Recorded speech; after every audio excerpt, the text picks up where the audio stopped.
The David Pakman Show at davidpakman.com.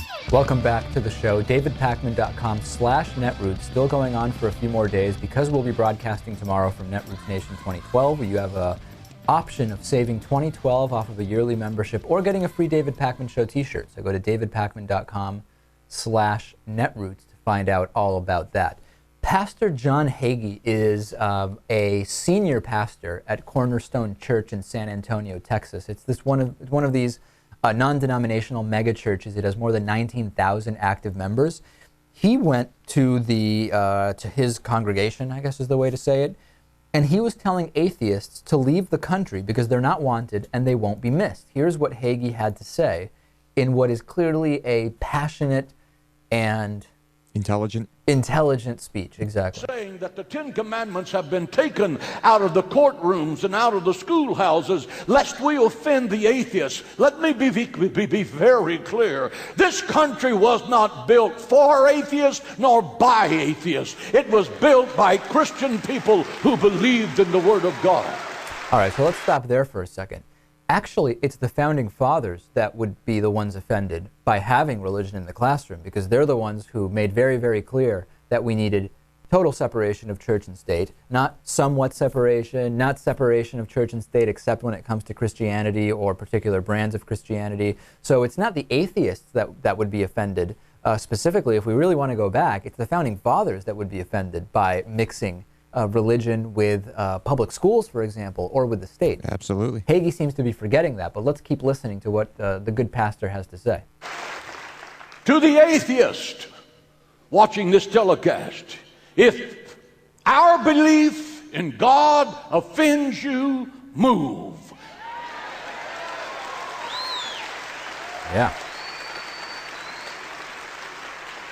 There are planes leaving every hour on the hour, going every place on planet Earth.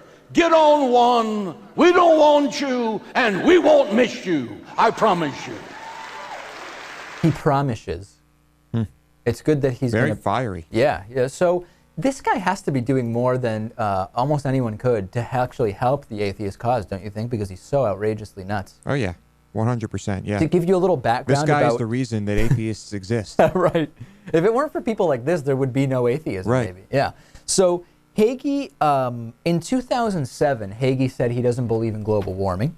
He has spoken out, obviously, against homosexuality. I mean, if you are a pastor of a 19,000-person church, it's almost a requirement that you be anti-gay. He has spoken out against homosexuality. He actually linked the presence of homosexuality in New Orleans to Hurricane Katrina. And he said Katrina must have been an act of divine retribution. He said in 2006, I believe that New Orleans had a level of sin that was offensive to God, and they were recipients of the judgment of God for that. The newspaper carried the story in our local area that was not carried nationally, that there was to be a homosexual parade there on the Monday that Katrina came. That's pretty logical, right? There was going to be a parade to reference the importance of rights, and so God sent Katrina. Perfectly has logical. Nothing to do with weather at all. No, weather patterns. I mean, even Pat Robertson understands weather patterns. Right.